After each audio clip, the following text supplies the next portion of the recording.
we are continuing with our chapter environmental conservation.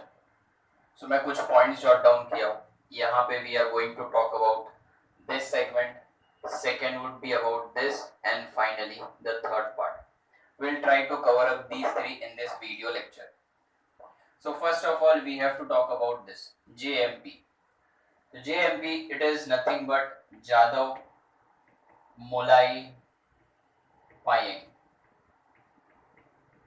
So Jadhav Molai Payeng, as you all can see, ये एक इंसान का नाम है.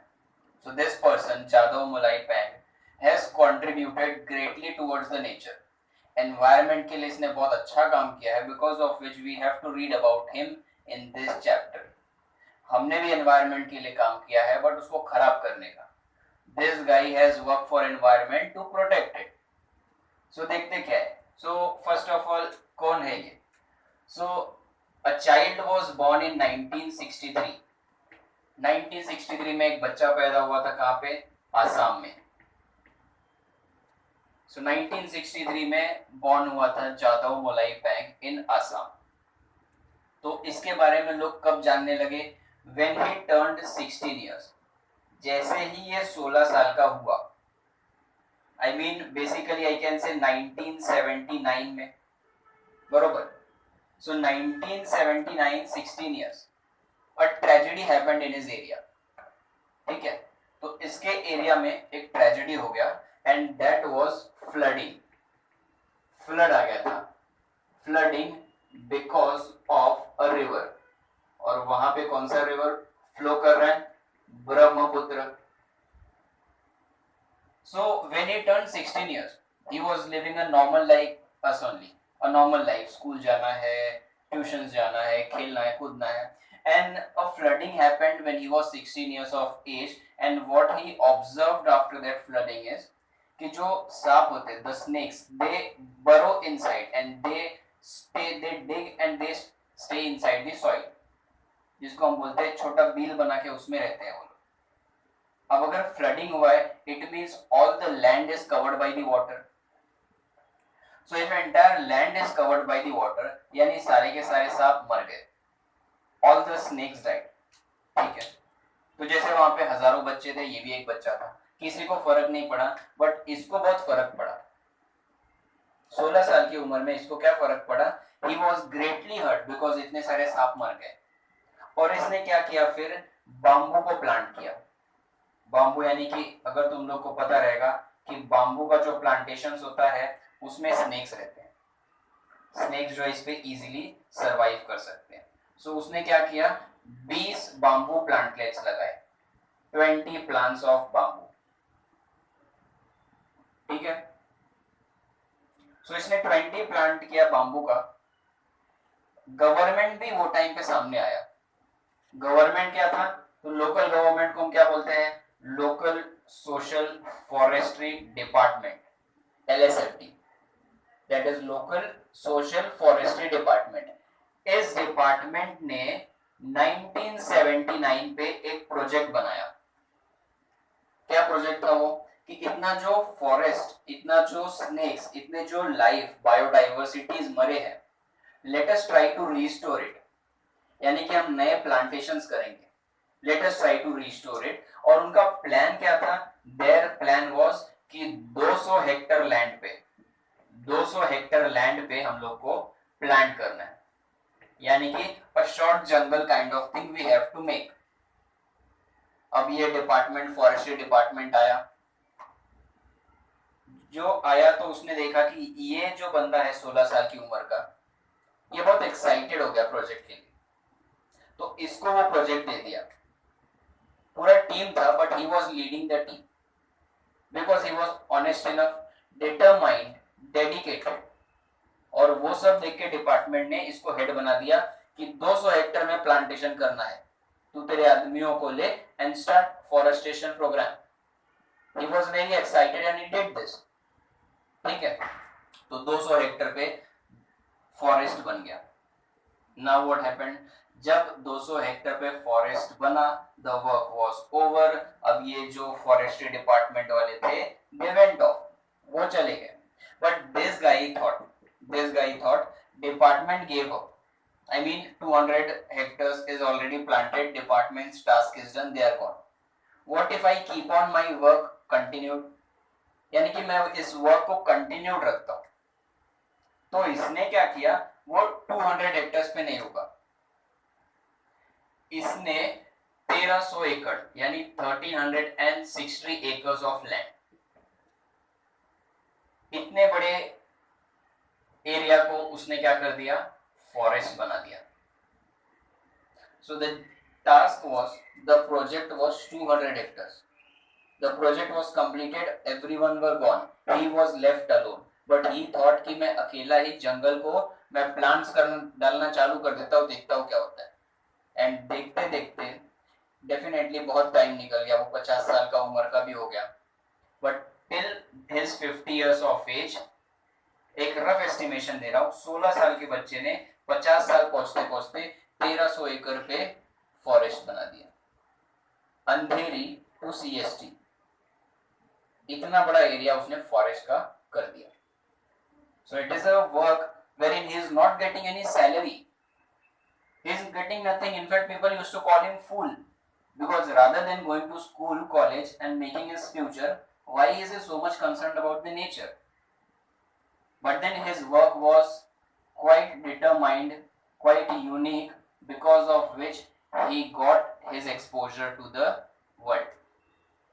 और तब प्रेसिडेंट ने डिसाइड किया that he has done very good a contributory work towards nature, let's felicitate him.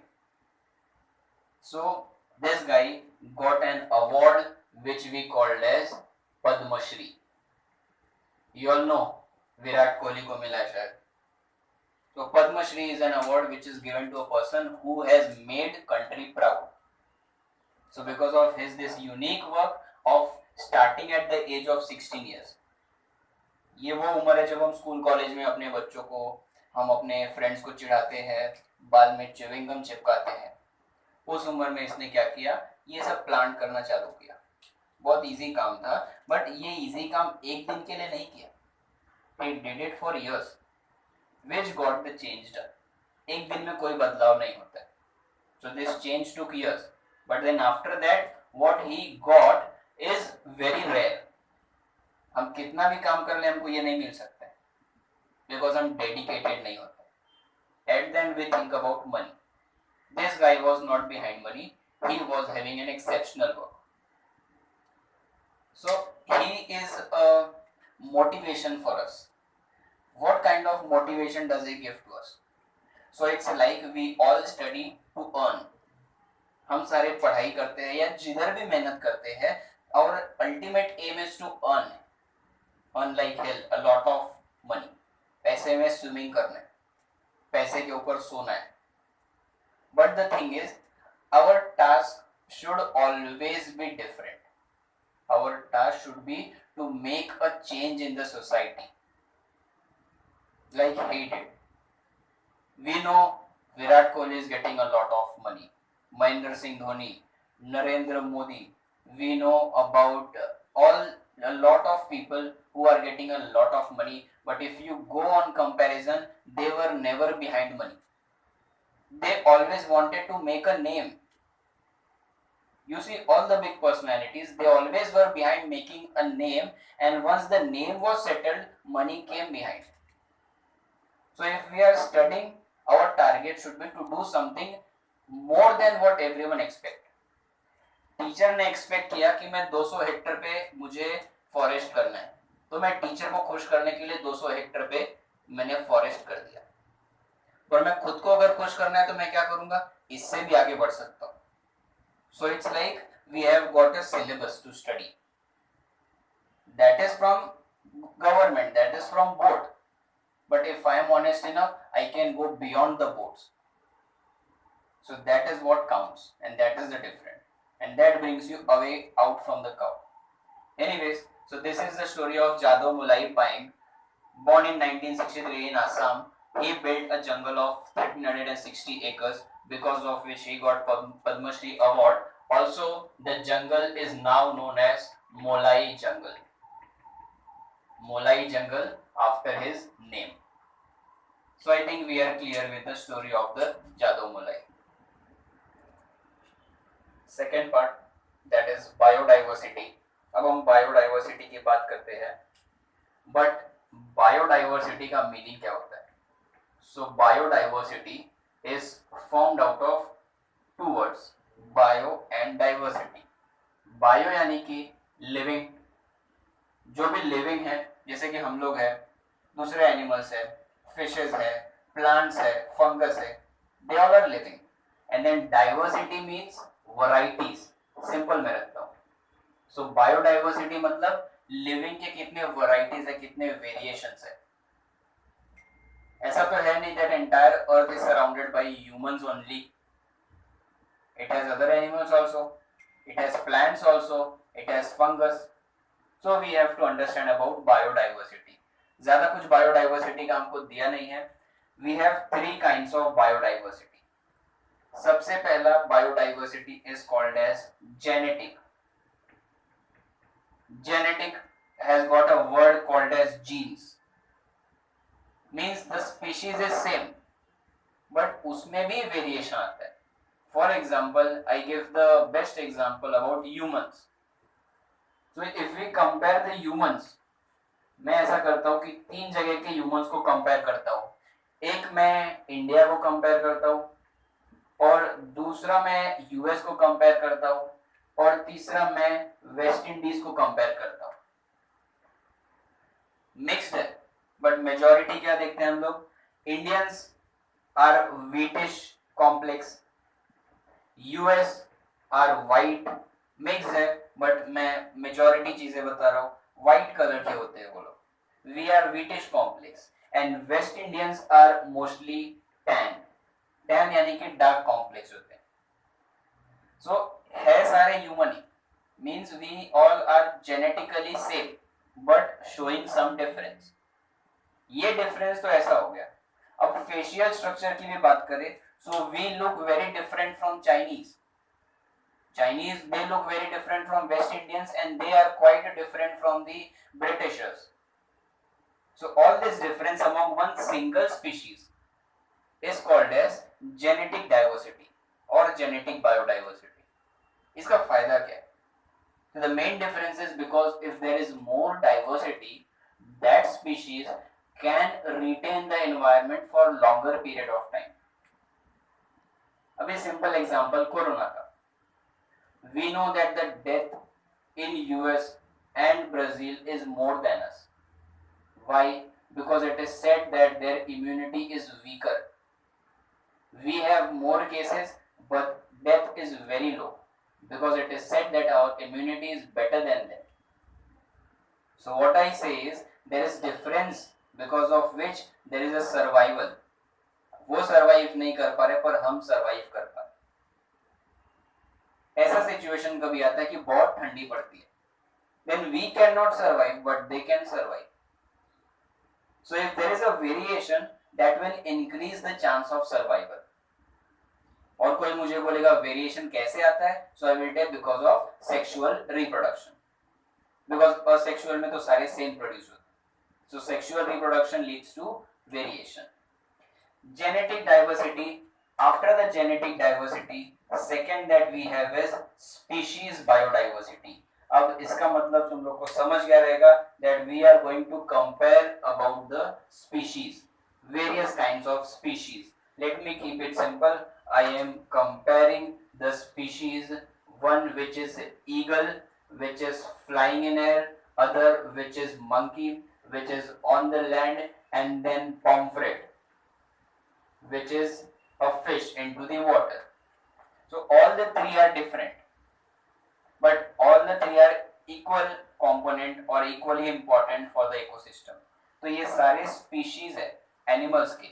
If you ask me about the plant, so we have got the banyan trees, we have got the lotus which stays half into the water, half outside. We have got the lilies, we have got the mango, n number of examples. So these all biodiversities are present, and that is species biodiversity. Means different kinds of species, they are staying together. अब हम last वाला देखते हैं, if they are staying together so where will they stay, into the ecosystem.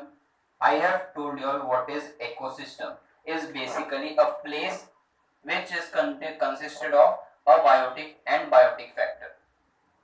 This room is an ecosystem where I am living, this board is non-living, this marker is non-living. So everything is ecosystem. Ecosystem biodiversity अगर मुझे कोई पूछेगा तो मैं simply बोल दूंगा desert है. Desert में क्या होता है? डेजर्ट प्लांट्स होते हैं, कैक्टस, स्नेक होता है, there is sand, there is warm air. ये एक इकोसिस्टम हो गया. दूसरा इकोसिस्टम है sea. Sea can be an ecosystem, उसमें लिविंग भी है, water is non living again. तीसरा इकोसिस्टम हो जाएगा forest. So all these are the different kinds of ecosystem. Ecosystem means a setup wherein non-living and living are together, and this entire world is an ecosystem. So these are the three sets of biodiversity. I hope you are clear with this part. Last part, which is sacred groves. So again बहुत अच्छी चीज है ये तुम लोग को. As far as general knowledge is concerned, this is very important for you. Sacred groove term is new for you all, but the concept you all know. ये ऐसे कैसे हो गया? Let me tell you.